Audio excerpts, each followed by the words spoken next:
ನಮಸ್ಕಾರ, ನಾನು ನಿಮ್ಮ ಸಂಚಾರಿ ವಿಜಯ್ ಮಾತಾಡ್ತಾ ಇದ್ದೀನಿ. ಪವನ್ ಅನ್ನೋರು ಒಂದು ಕಿರುಚಿತ್ರ ಮಾಡಿದ್ದಾರೆ, ಬೇಸ್ಡ್ ಆನ್ ಟ್ರೂ ಇನ್ಸಿಡೆಂಟ್. ಇದೊಂದು ಒಳ್ಳೆಯ ಕಿರುಚಿತ್ರ ಮಾಡಿದ್ದಾರೆ, ಮನ ತಟ್ಟುವಂಥ ಚಿತ್ರ ಇದು. ಖಂಡಿತ ನೀವೆಲ್ಲರೂ ಇದನ್ನು ನೋಡಿ ಸಪೋರ್ಟ್ ಮಾಡಿ. Wish you all the best for this team. Thank you.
Kavita, ನೀರು ತಗೊಂಬಾ.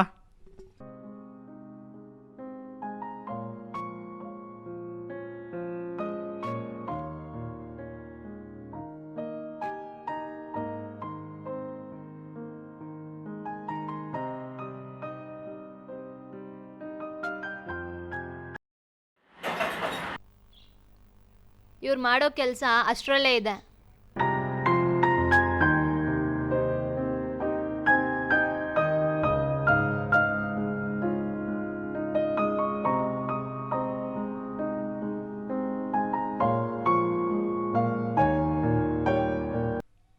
ನಿಂಗೆ ಅನ್ನ ಸಾಂಬಾರು ಬಿಟ್ಟು ಬೇರೆ ಏನೂ ಮಾಡೋಕ್ಕೆ ಬರಲ್ವಾ?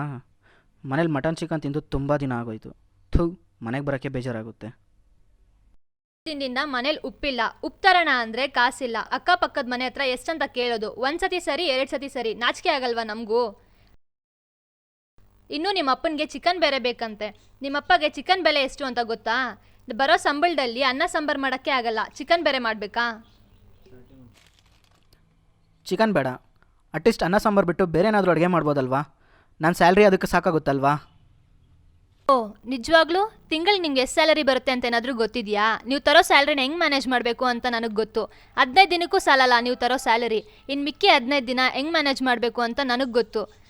ನಿಮ್ಮದ್ರಲ್ಲಿ ಇನ್ಕ್ರಿಮೆಂಟು ಇಲ್ಲ, ಪ್ರಮೋಷನ್ನೂ ಇಲ್ಲ. ನಾನು ಅಷ್ಟು ಕಮ್ಮಿ ಸ್ಯಾಲ್ರಿ ತರ್ತೀನಾ? ಮತ್ತು ಮನೆಗೆ ಟಿ ವಿ ಹೇಗೆ ಬಂತು? ಮಗಳಿಗೆ ಮೊಬೈಲ್ ಹೇಗೆ ಕೊಡಿಸ್ದೆ? ಏನಪ್ಪ, ಏನಂದೆ? ಈ ಫೋನ್ ಬಗ್ಗೆ ಮಾತಾಡ್ತಿದ್ಯಾ? ಈ ಫೋನ್ ನಿಜವಾಗ್ಲೂ ನನಗೆ ತಂದಿದ್ಯಾ? ಈ ಫೋನ್ ತೊಗೊಂಡು ಕಾಲೇಜ್ಗೆ ಹೋಗೋಕ್ಕೆ ಎಷ್ಟು ನಾಚಿಕೆ ಆಗೋದು ಗೊತ್ತಾ? ಮತ್ತು ಈ ಫೋನ್ಗೆ ಯಾವಾಗಲೂ ರಿಪೇರಿ ಮಾಡಿಸ್ಬೇಕು. ದುಡ್ಡು ಕೇಳಿದ್ರೆ ಮುಂದಿನ ತಿಂಗಳು ಕೊಡ್ತೀನಿ ಅಂತೀಯಾ? ಒಂದು ಫೋನ್ ಕೊಡ್ಸೋಕ್ಕಾಗಲ್ಲ, ನೀನೊಬ್ಬ ಅಪ್ಪನಾ?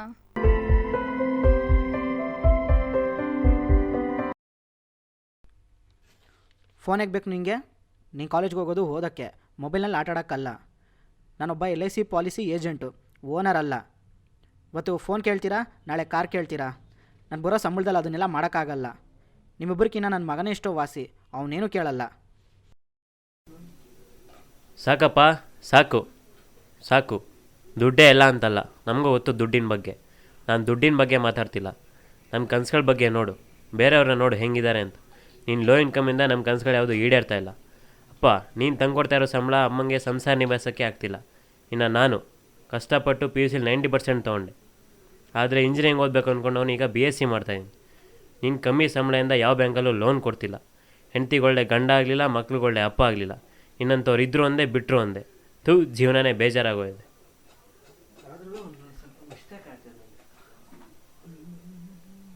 ಎಲ್ಲೋ ಆಯ್ತು.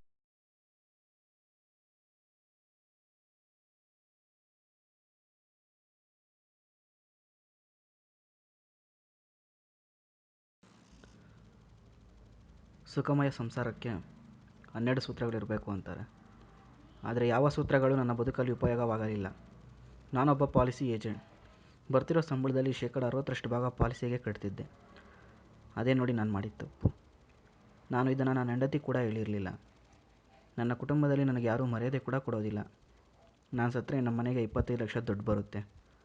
ಅದರಿಂದ ಅವರು ಖುಷಿಯಾಗಿರ್ತಾರೆ ಅಂತ ನಾನು ಅಂದ್ಕೊತೀನಿ. ನಾನು ಜೀವ ಬಿಡ್ತಾಯಿದ್ದೀನಿ.